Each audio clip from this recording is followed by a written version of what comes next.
네, 안녕하세요. 황금 거북이 하면 저평가 배당주, 저평가 배당주 하면 황금 거북이. 한국 주식 투자는 사기라는 썸네일을 보고 깜짝 놀라신 분도 계실 겁니다. 오늘은 무슨 이야기를 하려고 하는 걸까요? 그럼 오늘도 황금 거북이와 함께 주식 공부를 시작해 보겠습니다. 꼬북꼬북 하시죠. 2만원이 349원이 되고 거래 정지가 된 종목도 있습니다. 기술 특례 기대 주식이 상폐 위기를 맞고 있습니다. 제약바이오 주식은 사기일까요?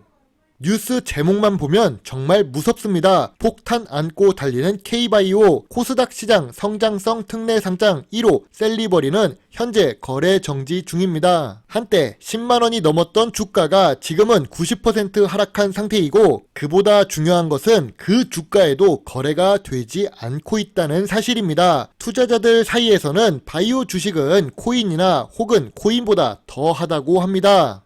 이 뉴스는 상당히 좋은 근거를 갖고 이야기합니다. 머니투데이가 2005년부터 기술 특례로 코스닥에 상장된 바이오 관련 기업 103개를 전수조사한 결과 신약 개발 성과로 지난해 의미 있는 수익을 창출한 기업은 ABL 바이오뿐이라고 합니다. 103개 중에서 유의미한 수익이 1개입니다. 2022년 기준 영업 흑자 기업은 12개이고 그 중에서도 전염병 수혜를 본 진단키트 관련 주식인 경우가 대다수였지요. 한마디로 바이오 주식 열의 9은 영업 적자를 보는 주식이라는 뜻입니다.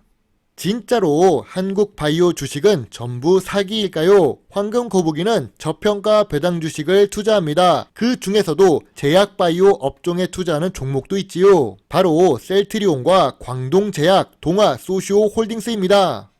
셀트리온도 제약바이오 주식이며 업종 상위 2위를 기록하는 만큼 바이오 주식을 움직이는 대장 주식이라고 할 수 있습니다. 배당도 지급하기는 하지만 그 금액이 너무 적은 수준이죠. 시가총액도 높은 대형 주식입니다. 재무제표를 보면 매출액이 매년 상승 추세를 보여주고 있습니다. 셀트리온의 매출액은 5년 동안 2.32배 상승했으며 영업이익률은 무려 28%에서 39%입니다. 5년 연속 당기순이익도 기록하는데 비록 2022년에 소폭 감소를 했지만 여전히 5천억 이상 당기순이익을 기록하는 주식입니다. 그럼 광동제약은 어떨까요? 광동제약은 52주 최저가에서 500원 정도밖에 높지 않은 상태입니다. 제약바이오 주식들은 배당이 적은 편인데 2%에 가까운 배당을 지급하는 중이죠. 시가총액은 3천억대 수준이지만 회사의 가치가 더 높은 저 PBR 자산가치 주식입니다. 광동제약 역시 매출액이 줄어들지 않았습니다. 오히려 상승했는데요. 매년 매출액이 상승하고 있고 5년 연속 매출액이 1.21배 상승한 상태입니다. 다만 제주 삼다수 판권이 있어서 음료 매출이 높은 편이지 영업이익률은 2%에서 3% 사이로 매우 낮은 모습입니다. 그래도 비타500 같은 스테디셀러 제품이 있고 제주 삼다수처럼 안정적인 매출을 기록할 수 있는 제품이 있기 때문에 매출액 대비 당기순이익은 낮아도 매년 200억 이상을 기록하고 있는 중이죠. 그리고 늘 10만원 이상에서 움직였던 동아소시오 홀딩스의 주가가 52주 최저가로 내려간 상태입니다. 동아소시오 홀딩스는 지주회사이며 배당도 낮은 편인데요. 그리고 시가총액이 5천억이지만 자산가치가 더 많은 저 PBR 주식입니다.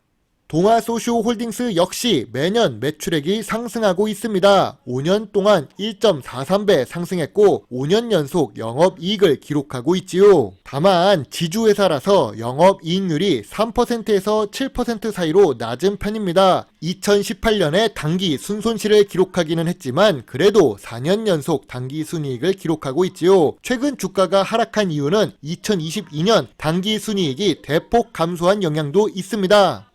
한국 바이오 주식은 사기가 아닙니다. 다만 재무제표를 보지도 않고 미래 성장 기대감만 가득한 주식을 투자해 놓으며 성과가 없으니 주가가 하락하거나 박살나고 거래 정지되자 한국 주식은 사기라고 매도하는 중이죠. 황금거북이는 이렇게 생각합니다. 재무제표가 영업이익을 기록하는 제약바이오 주식은 단기적으로 주가가 배신할 수 있어도 장기적으로는 좋은 수익을 줄 수 있다고 보고 있지요.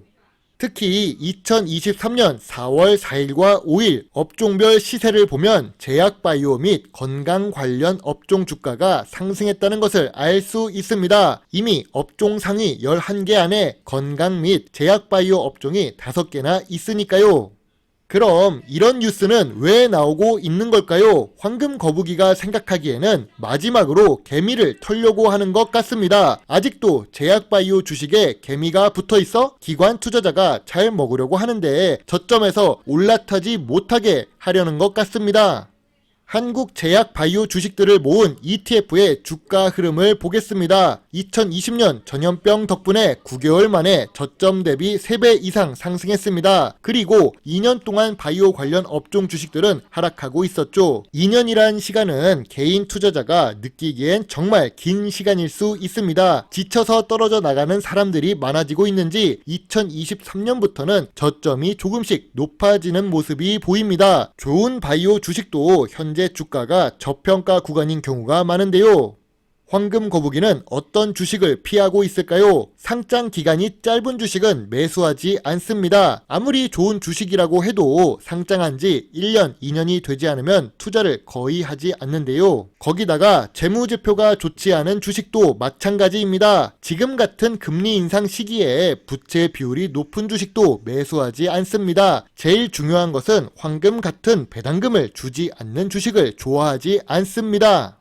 한국 주식은 사기가 아닙니다. 다음 시간에는 저평가 배당 주식을 분석하도록 하겠습니다. 오늘도 황금 거북이와 함께 주식 공부를 해주셔서 정말로 감사드립니다. 여러분의 작은 후원은 황금 거북이가 더 좋은 배당주 정보를 찾는데 많은 도움이 될 수 있습니다. 물론 투자의 책임은 매수 매도 단추를 누른 본인에게 있다는 것을 잊지 말아 주세요. 배당주 주식 유튜버 황금 거북입니다. 감사합니다.